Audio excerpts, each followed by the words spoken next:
Ave María Purísima, sin pecado concebida. Capítulo 177. Jesús y el pastor samaritano. Escrito el 28 de agosto de 1946. No sé decir en qué lugar de las Samarías se encuentren. Ciertamente en medio de los montes samaritanos, que no son muy altos, porque los que lo son están más al sur con sus crestas que se levantan al cielo ya sereno. Los apóstoles caminan lo más que pueden en torno a Jesús, pero con frecuencia las veredas estrechas no lo permiten y el grupo se forma y se disuelve, y se forma y se disuelve. Hay muchos pastores con sus ganados por los montes, y a ellos se dirigen los apóstoles para preguntarles si el camino es el que lleva al de las caravanas, que partiendo del mar va a Pela. Aunque son samaritanos, responden siempre con cortesía, y uno, cuando se encuentra en un laberinto de veredas que parten para acá y para allá, dice: dentro de poco bajo al valle, descansad un poco y caminaremos juntos. Si os perdierais por estos montes, no sería muy agradable. Baja la voz y añade: hay ladrones. Mira a su alrededor como si temiese tenerlo cerca y que lo amenazasen, y luego, no viendo nada, añade: bajan de las pendientes del Garicín y del Ebal. Se desparraman en estos tiempos de peregrinos. Siempre tienen que hacer, pese a que los romanos refuerzan las guardias de los caminos, porque siempre hay gente que evita los caminos usuales para llegar más pronto o por otros motivos. ¿Entonces tenéis muchos malhechores?, pregunta con una sonrisa significativa Felipe. El pastor comprende y responde: ¿crees tú, Galileo, que son samaritanos? Interviene Iscariote porque, como fue él el de la idea de este camino, se siente obligado a evitar cualquier incidente desagradable. No, sino como se sabe que son hospitalarios, el malhechor viene a refugiarse acá. Es como si fuerais un lugar de asilo.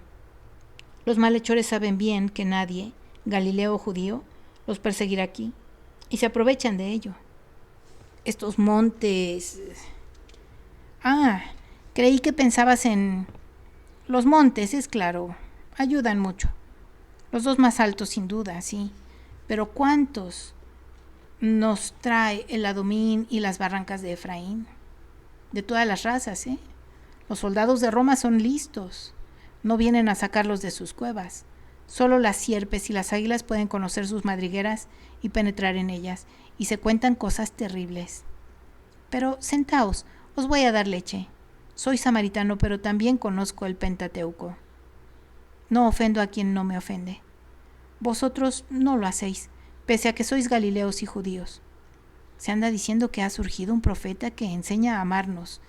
Si no pensara que según los escribas y fariseos de Israel, nosotros somos unos malditos, así dicen, diría que los grandes profetas que nos han amado, aunque samaritanos, han revivido en él, como dicen algunos. Yo no lo creo. Aquí está la leche. A mí me gustaría encontrarme con ese profeta. Dicen que el otro profeta, el que se había refugiado en nuestros confines y que nosotros no traicionamos, los que nos insultan deberían tenerlo presente. Parece que dijo que este profeta que ha surgido en Israel sea mayor que Elías. Lo llamó el Cordero de Dios, el Mesías. Algunos samaritanos de Siquén han hablado con él y se deshacen en alabanzas. Muchos se han ido a los caminos principales porque esperan que por allí pase. Aún más, y es la primera vez que sucede, también algunos judíos, fariseos y doctores nos han preguntado en cada ciudad y nos han dicho que si lo vemos, se corra a decir que llega porque quieren hacerle grandes fiestas. Los apóstoles se miran de reojo prudentemente, pero sin hablarse. Judas, con sus brillantes ojos negros, llenos de luz de triunfo, parece decir: ¿oísteis? ¿Os convencéis ahora de que yo tenía razón? El pastor continúa hablando. Lo conocéis, a no dudarlo. ¿De dónde venís? Del norte de Galilea, responde pronto Judas. Sois... No, tú no eres Galileo. Somos de todos los lugares. Fuimos en peregrinación a las tumbas de los doctores. Sois tal vez discípulos. Pero... ¿este hombre no es acaso un rabí?, dice señalando a Jesús. Somos discípulos, bien has dicho, sí, Este hombre es un rabí, pero bien sabes que entre rabí y rabí hay diferencias. Lo sé, pero este es joven y todavía tendrá que aprender de los grandes doctores de vuestro templo. Se advierte un claro desprecio ante el adjetivo de vuestro. Pero Judas, que no deja nada sin rebatir, se queda callado. Los demás no hablan. Jesús está como absorto y por eso la indirecta no provoca respuesta alguna. Más bien Judas, sonriendo, dice: es muy joven, es verdad, pero es el más sabio entre nosotros. Y para poner fin a la conversación que podía hacerse peligrosa, dice: ¿todavía tienes mucho que hacer aquí? Porque quisiéramos estar allá abajo al anochecer. No, me voy, junto a las ovejas y vengo. Está bien, nosotros nos adelantamos un poquito. Y se levanta y con los demás tomando inmediatamente el camino. Y entre él y el pastor se interponen un montón de árboles y se ríe diciendo: pero qué fácil es burlarse de la gente. ¿Os habéis convencido de que no mentía yo y de que no soy un tonto? No dijiste ninguna mentira, pero ahora lo has dicho. ¿Mentira? No, ¿cómo puedes afirmarlo, Felipe? He sido capaz de decir la verdad sin que se convierta en daño. ¿Cómo? ¿No venimos acaso de la Galilea del norte? ¿Acaso no estuvimos a punto de que nos hubiesen apedreado por ir a venerar la tumba de un doctor? ¿Y en el último viaje no pasamos cerca de Giscala? ¿Negué acaso que Jesús sea un rabí? ¿No dije que es el más sabio entre nosotros? Al decir esto pensaba y me reía entre mis interiores que con decir nosotros ofendía a los rabinos, que nada valen en comparación con el maestro, aunque no piensen serlo, y que me burlaba del pastor. Ja, ja, ja, ja. Hay que saber decir las cosas. Se puede decir todo sin pecar y sin causar daño alguno. Judas de Alfeo hace un gesto de desagrado y dice: para mí eso siempre es mentira. Bueno, ¿y qué? Ya lo hice. ¿Oíste o no? Se han querido aprovechar de los prejuicios y desacuerdos y del orgullo de los que los samaritanos señalen el viaje del maestro para darle una fiesta en sus confines. ¿Qué fiesta? La fiesta. También ellos fueron capaces de hablar y pensar en una verdad, valiéndose de la mentira. Judas de Queriot tiene la razón, dice Tomás. Jesús se vuelve y dice: sí, la mentira de ellos es cosa odiosa, mas el decir una cosa por otra, aún con buen fin, es siempre reprobable. ¿Crees que el Señor tenga necesidad de esto para proteger a su Mesías? No hay que mentir jamás, ni por un buen fin. El corazón se acostumbra a anidar la mentira y los labios a pronunciarla. No, Judas, evítalo. Evita la insinceridad. Así lo haré. Ahora callémonos porque se acerca el pastor. Y así es, en medio de las ovejas y abriéndose paso entre ellas, que, conociendo que está cercano el redil, se echan a correr balando y chocando unas con otras, pasando a la fuerza entre los apóstoles y casi hasta derribarlos, llegan al pastor seguido de un pastorcillo y el perro. No alcanza a detenerlas, sino cuando con la ayuda del muchacho y del perro logra que se paren y las reúne para que no se dispersen o bajen solas al valle. Son los animales más obtusos que hay en la tierra, pero muy útiles, dice secándose el sudor y suspira. Si todavía estuviese Rubén con este muchacho solo, y sacude su cabeza bajando detrás de sus ovejas que el perro y el muchacho a la cabeza del ganado han logrado juntar.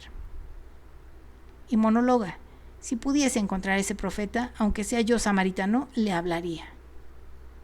¿Y qué le dirías?, pregunta Jesús. Pues le diría: mi mujer era buena como el agua de los montes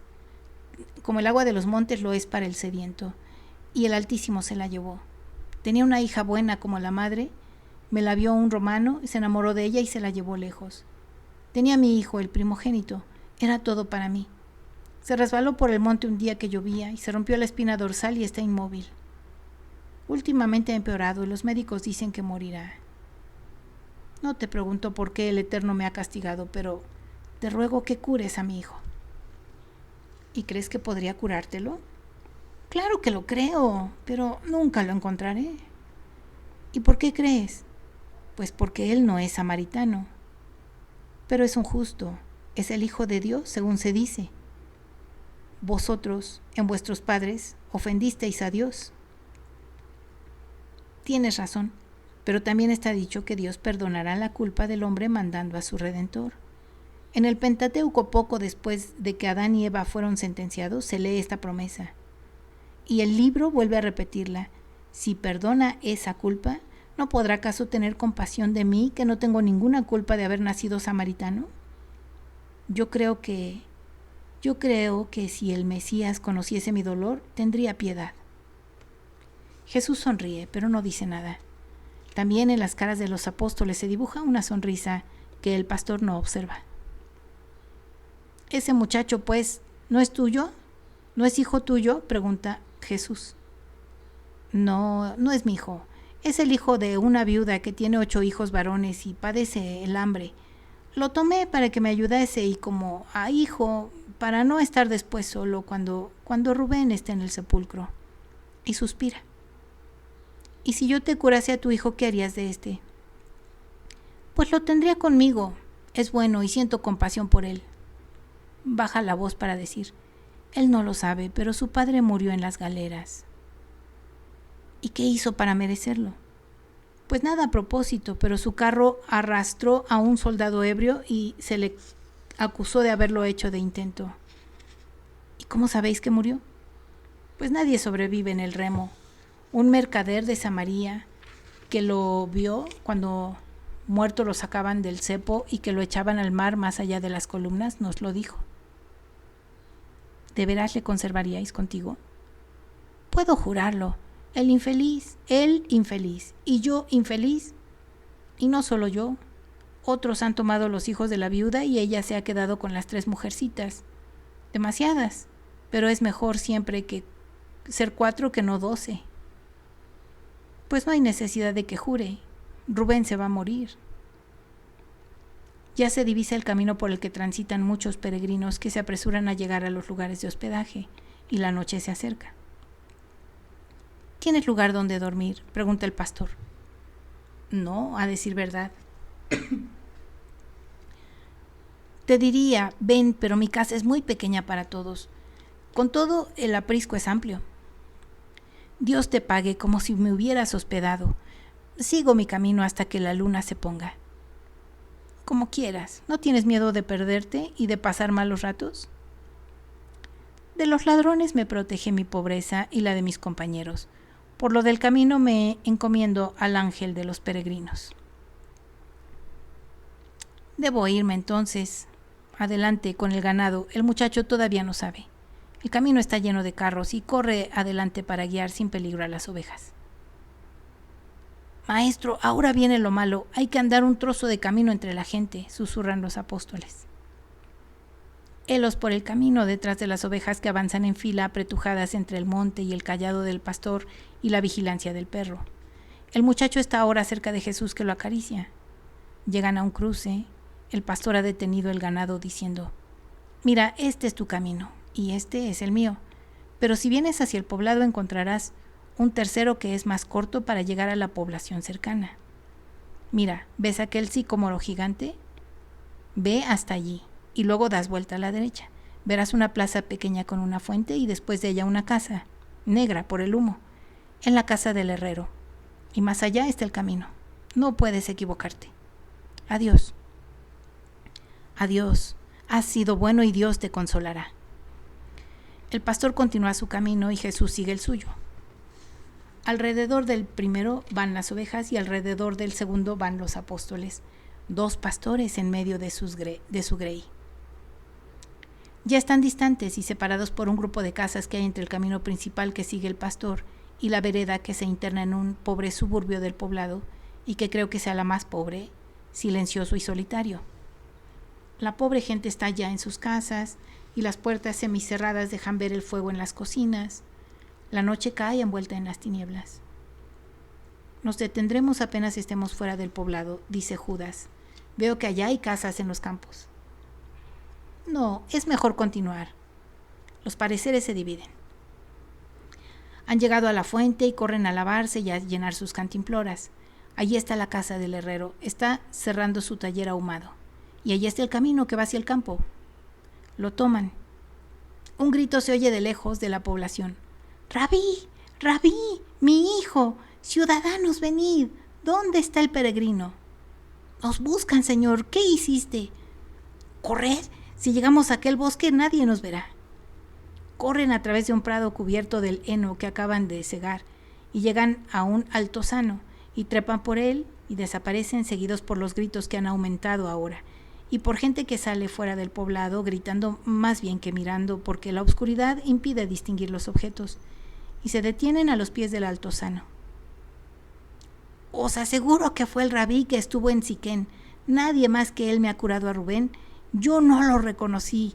Rabí, rabí, rabí, permíteme que te venere. Dime dónde te has escondido.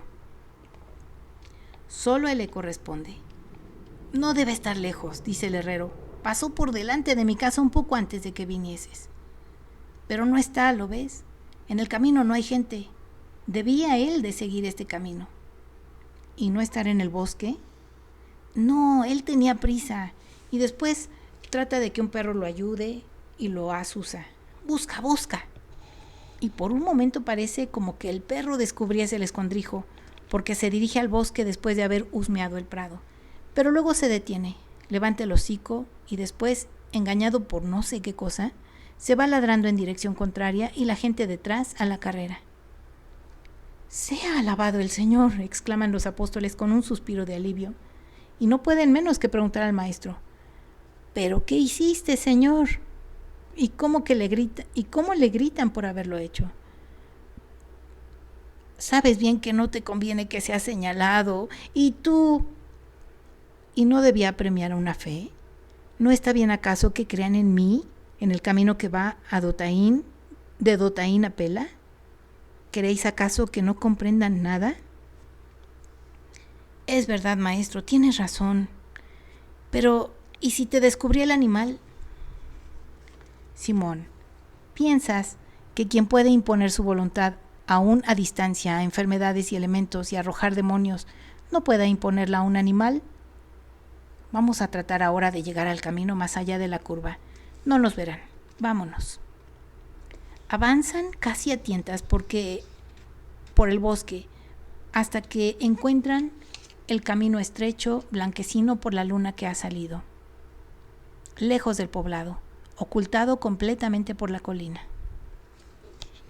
El Señor te bendiga y te guarde, haga brillar su rostro sobre ti y te conceda su gracia.